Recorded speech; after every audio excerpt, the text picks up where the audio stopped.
Salut, je suis Annabelle et je vous souhaite la bienvenue sur ma chaîne. Savez-vous que Campus France octroie des bourses aux étudiants internationaux, genre partout dans le monde? Si tu ne le savais pas, j'ai de bonnes nouvelles pour toi. Il y a encore des bourses disponibles et nous sommes encore dans les temps. Parce que pour certains des bourses, les dates limites de dépôt de candidature sont encore d'actualité, ok? Vous avez encore le temps pour le faire.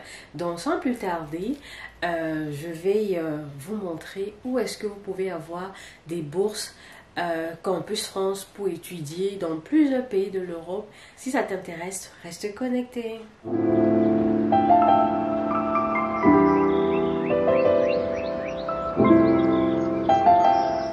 Alors, je regardais l'annuaire des programmes de bourse sur Campus France et je me suis dit, je pense qu'il y a des gens qui en ont besoin, qui peuvent profiter, bénéficier de ces bourses aussi et peut-être ne savent pas en fait comment s'y prendre ou trouver. Donc du coup, j'ai deux liens. J'ai le lien pour les bourses en français, si tu fais tes études en français, on va y arriver.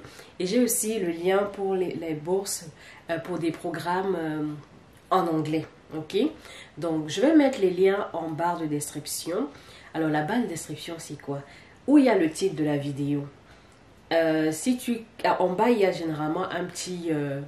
bon, j'allais dire moi, c'est en anglais parce que moi, mon YouTube, en fait, c'est en anglais. Je veux dire ma plateforme. Mais chez toi, si c'est en français, où tu verras, je crois que ça sera plus. Donc, tu vas cliquer dessus et ça va donner toutes les informations que j'ai concernant la vidéo. Et là, tu verras, je vais mettre le lien. Je vais mettre pour les bourses en français, je vais écrire bourse en français. Bourse pour études en français, je mets le lien. Et puis, bourse pour études en anglais, je mets le lien. Et je vais essayer de mettre aussi en commentaire, en espérant que ce soit possible de cliquer sur le lien en commentaire. Mais en barre de description, forcément, ce sera possible de cliquer, ok? Alors, pour les études en français, il y a 327 programmes de bourse. 327. Et pour chaque programme, ils veulent plus d'une personne en fait. Donc franchement, il y a de la place pour tout le monde. Donc foncez. Et comme je disais, les dates limites de candidature, c'est vrai que ça a commencé depuis début du mois d'octobre, mais aujourd'hui nous sommes quoi? Nous sommes en mi-octobre. Donc il y a encore le temps pour donc il y a encore le temps pour appliquer et être parmi les personnes sélectionnées parce que il y en a qui finissent à la fin qui se clôturent à la fin de ce mois, d'autres en novembre, d'autres en décembre, donc d'autres même, j'en ai vu pour même 2025, donc il y a le temps. Il y a plusieurs programmes en fait qui sont concernés, plusieurs domaines d'études. Donc quand tu vas sur la plateforme, quand tu vas cliquer sur le lien, tu vas regarder ce qui te correspond à toi. Genre si tu veux faire par exemple des études en Sciences Po et tu vois qu'il y a des bourses pour ceux qui font ces études-là, tu cliques dessus. Donc comme là rapidement ce que je vois, il y a bourse de la Fondation Mastercard pour les Sciences Po, donc ceux qui font des sciences politiques. Et qu'est-ce qu'ils disent? Ce programme de bourse d'excellence vise à former en sciences humaines et sociales des étudiants africains brillants, avec un fort potentiel de leadership et une aptitude à porter des projets à fort impact sur le continent africain, afin qu'ils deviennent des acteurs du changement. Et la date limite de dépôt de candidature, c'est le 29 octobre 2024, donc il reste encore quelques jours. Donc quand tu cliques dessus, ça te dit en fait qui est concerné par ce programme et aussi la description du programme, donc ce que tu vas recevoir pendant combien de temps. Bon, alors je lis rapidement, ok? Alors pour ce que je viens de vous dire, qui est la bourse de la Fondation Mastercard en sciences politiques, alors le programme, les domaines d'études concernés, il y a si tu étudies dans art, culture, design et mode, tu étudies dans la communication et le journalisme, si tu étudies dans du droit, tu étudies dans les langues et lettres, le management, gestion, finance et commerce, tu peux appliquer pour cette bourse aussi. Sciences économiques et politiques, tu peux appliquer. Sciences humaines et sociales, tu peux appliquer, ok? Donc, quand tu cliques sur la bourse qui t'intéresse, ça te, voilà, tout le déroulé. Maintenant, la description, c'est Sciences Po, en partenariat avec la Fondation Mastercard, permet à des étudiants d'Afrique subsaharienne, avec un parcours académique d'excellence et confrontés à des difficultés financières, d'accéder à une formation en sciences humaines et sociales de renommée mondiale. Dans le programme de la bourse de la Fondation Mastercard, entend contribuer à l'émergence d'une génération de lauréats portés par une volonté d'impact réel et durable sur les grands enjeux du continent africain. Alors, les montants et la prestation, la bourse complète couvre l'intégralité des frais de scolarité et de vie en France. Donc, durant les 2 années d'études à Sciences Po. Donc, quand il parle de 2 années, je pense que c'est déjà niveau master. J'ai un master 1, master 2. Je pense à... On va regarder plus bas, mais je pense que c'est ça. Donc, imagine, ça va couvrir tes frais de scolarité pour tes études en France. Donc, ça veut dire que tu es en Afrique, tu es intelligent, tu as de très bons résultats, tu as eu ta licence avec de très bons résultats ou ton bachelor.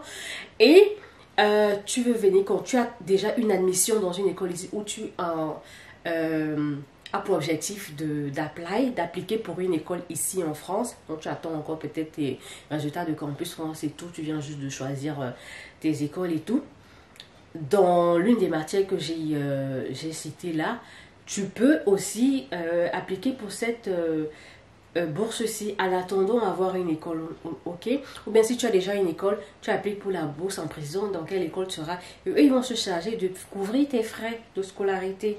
Like, oh my God!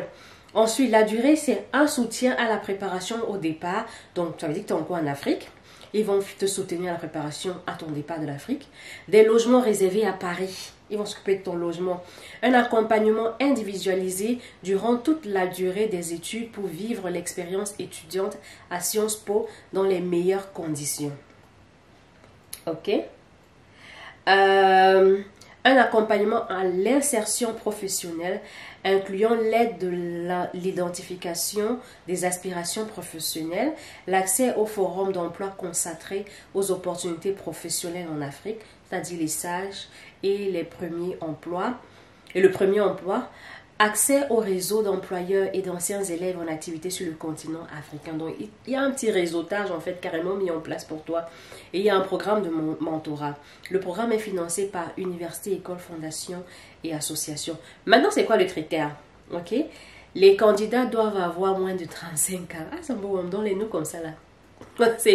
C'est mort.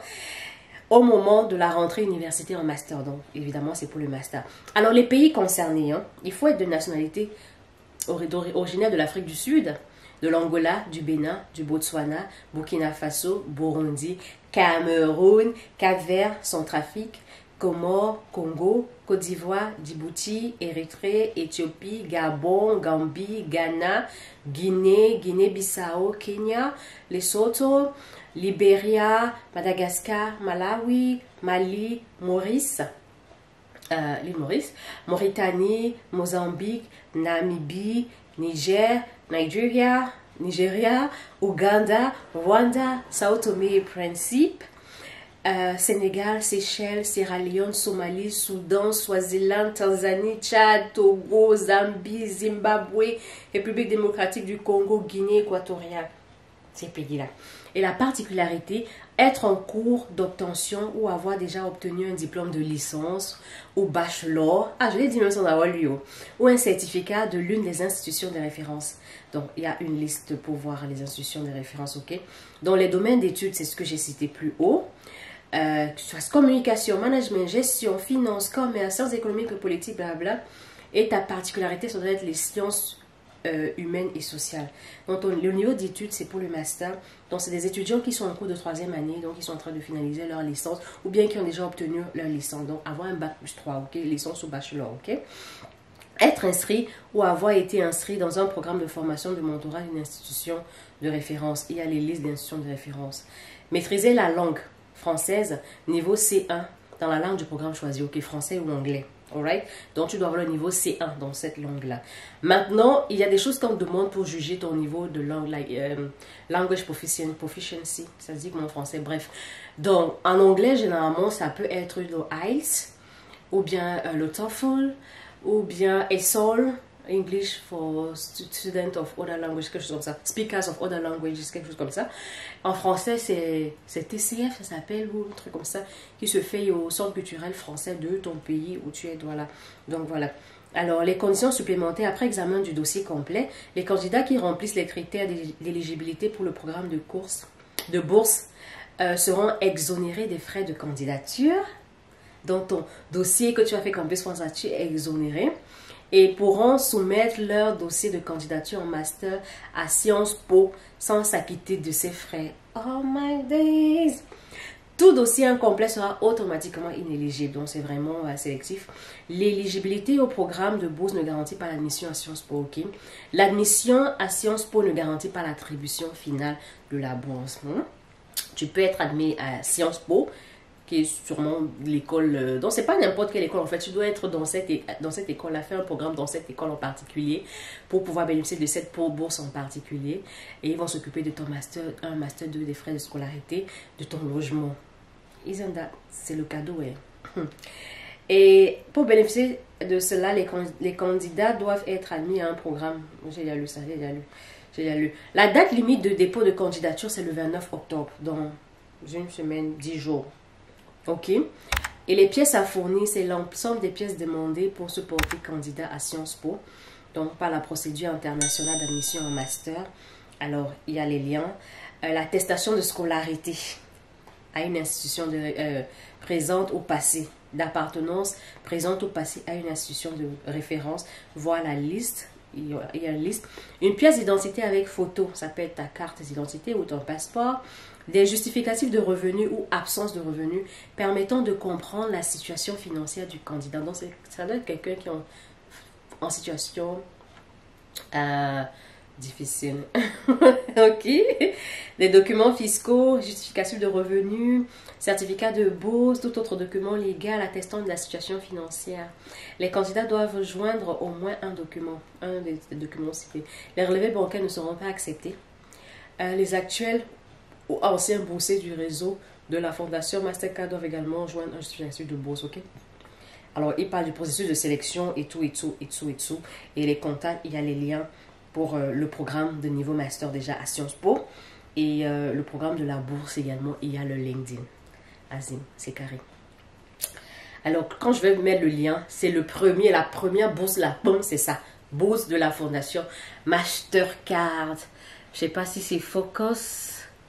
Pour que vous puissiez lire, c'est le tout premier, right? Ensuite, je vais lire juste une autre question de voilà. Alors, ça c'est quoi? En art visuel, design, cinéma. Il y a il y en a 327, les gars. 327 pour différents pays. Il y a même pour des sourds. Les sourds, il y a pour l'école normale supérieure, tu veux devenir enseignant, professeur. Il y a, oh my days, il y en a tellement. Bourse d'excellence, fondation ISAE Super Héros. On va lire. C'est une école. La bourse d'excellence de la fondation ISAE Super Héros est ouverte aux étudiants admis en master le master c'est en anglais, in Aerospace Engineering à l'ISAE Super Héros. Ok, dans cette université là. Alors c'est quand la date limite déjà? Ça dure 2 ans aussi. Parce que c'est un master. Oh my days. Dans les domaines d'études, c'est maths, la physique, sciences de l'ingénieur. Le bachelor doit être dans le domaine de sciences ou sciences de l'ingénieur, ton bachelor. Ok. Niveau master, être en dernière année de bachelor of science ou bachelor engineering ou détenir un bachelor of science ou un bachelor of engineering. Ok. Et il faut avoir un CGPA minimum de 3 quarts ou 75%. En fait, ceux qui font les études en bachelor comprennent de quoi il s'agit. Mais parce que c'est en anglais, justement, il faut pouvoir justifier d'un bon niveau en langue anglaise. Il parle du TOEFL avoir au moins 88, de IELTS avoir 6.5, 6,5, le TOEIC 785, ou bien le Lingua Skill 170. Ok? Et tu dois postuler avant le 27 novembre 2024. La date limite de candidature, c'est le 27 novembre 2024. Si tu fais dans Aerospace Engineering, donc pour être éligible à cette bourse-ci. et tu dois appliquer dans cette école. Si l'école c'est ISAE-SUPAERO. ISAE Sopaerot. Les écoles privées ont beaucoup d'abréviations en fait. Ça veut dire quelque chose, mais c'est juste c'est abrégé. Alors il y a les frais de candidature de 100 € pour ceci. Il faut le certificat de la langue anglaise, donc un des documents, des pièces des preuves que j'ai dit, plus le AIDS et tout ça là. Bon, l'un, hein, que tu es l'un d'eux. Une lettre de motivation pour ce master là. 2 lettres de recommandation envoyées par ton professeur. Ok.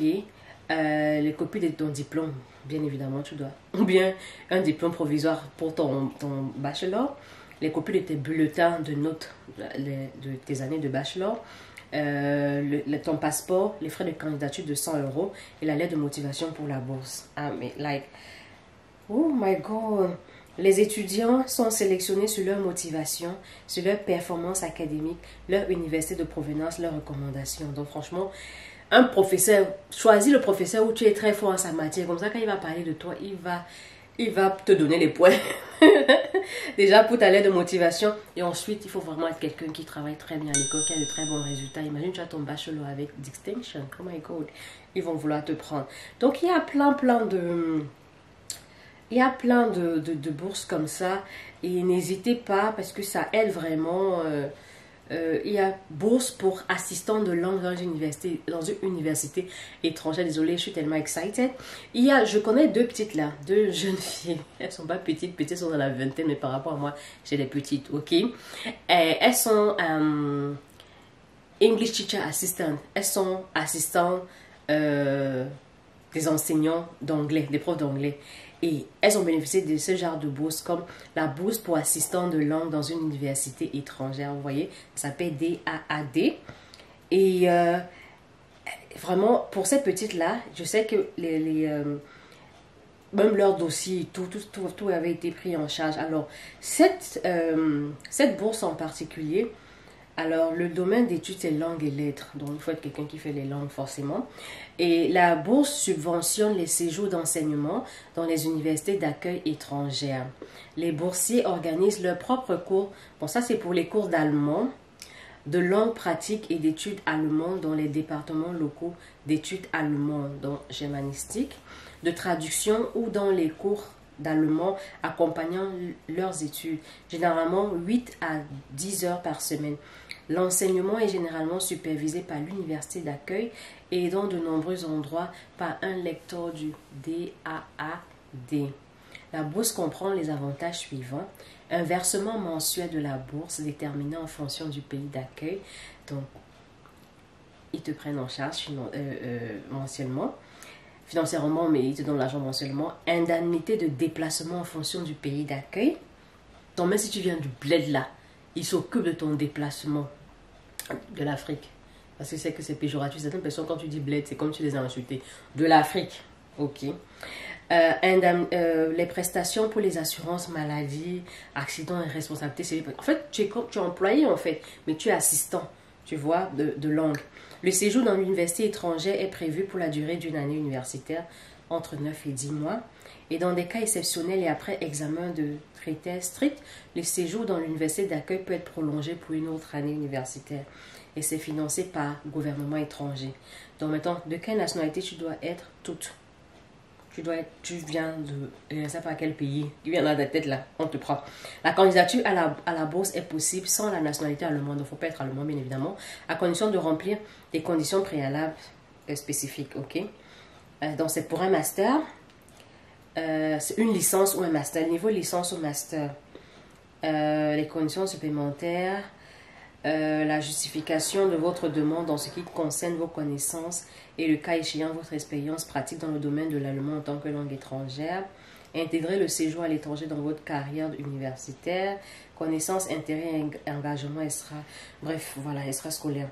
Les inscriptions, la date limite c'est le 5 décembre 2024. Gars, il y en a tellement, je vous dis, il y en a 300 et quelques. Je vais chercher un autre domaine encore pour vous dire. Il y a tellement, je ne vais pas la page 3. Aïe, aïe, aïe, il y en a tellement. même pour ceux qui sont dans le secteur de l'hôtellerie, la date limite c'est le 1er avril 2024. Bourse d'études à l'étranger pour les jeunes du secteur de l'hôtellerie et de la restauration. Donc c'est pour les jeunes qui sont dans ce secteur-là.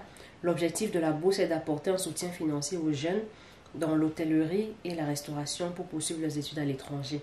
Et il y a aussi, bon, j'ouvre pour vous montrer, il y a aussi, les candidatures doivent être reçues au plus tard le 1er avril 2025. Il y a l'adresse pour envoyer les candidatures. Et ce n'est qu'à cette adresse mail-là que vous pouvez envoyer les candidatures. Les demandes tardives deviendront caduques, donc ne te fatigue pas. Et tu as le temps entre maintenant et avril, franchement. Les demandes doivent contenir les renseignements suivants. Nom, prénom, adresse du demandeur, numéro d'état civil, coordonnées bancaires, description de la formation continue dans le secteur de l'hôtellerie et de la restauration, diplôme, tu dois avoir tes diplômes, une lettre d'admission d'un établissement d'enseignement, un CV, les recommandations de tes employeurs, voilà. Ils disent que la nationalité, tu dois être du Danemark. Ça ne nous concerne pas. Oh. Ça, c'est pour... Ça ne nous concerne pas. Il y en a même pour les chercheurs d'établissements tanzaniens. Il y a pour Gabon. Déjà spécifiquement pour les Gabonais. En fait, il y en a tellement. Donc, je vais mettre le lien. Je vais mettre le lien en français. Et je vais mettre le lien également pour ceux en anglais. Et allez-y et regardez ce qui vous convient le plus. Et vous postulez. On est dans les temps. Bon, il y en a qui sont passés, c'était janvier 2023 et tout. Mais il y a pour cette année-ci, encore en cours, jusqu'en même 2025. Et je me suis dit, bah, je vais vous amener ça, comme ça, vous allez et vous postulez. Donc, je mets les liens en français, le lien des bourses pour les études en français et également pour les études en anglais. Je regarde rapidement un lien pour les études en anglais. Comme ça, on voit ce qu'il y a à l'intérieur. Pour les programmes en anglais, ok. Waouh! Il y a Digital Media Design à l'école de design de Nantes. Il y a la bourse pour cela pour la 3e année. Il y a Advanced Computational Design and Fabrication. Ça, c'est pour l'étude de robotique en 3D, printing and everything. L'Université de Lille, il y a la bourse. Oh my days. Air Transport Management, le master. L'Université de Toulouse. École nationale de l'aviation civile qui est à Toulouse. Et on a tellement... Ici, il y a combien? 1744 programmes. Guys. Pardon, allez appliquer rapidement. Alors, ma batterie est en train de vouloir finir. Donc, c'est tout pour cette vidéo. N'oubliez pas de mettre un j'aime, un petit commentaire et de me dire et de vous abonner si ce n'est pas encore le cas. Et on va se retrouver dans une autre vidéo. Bye!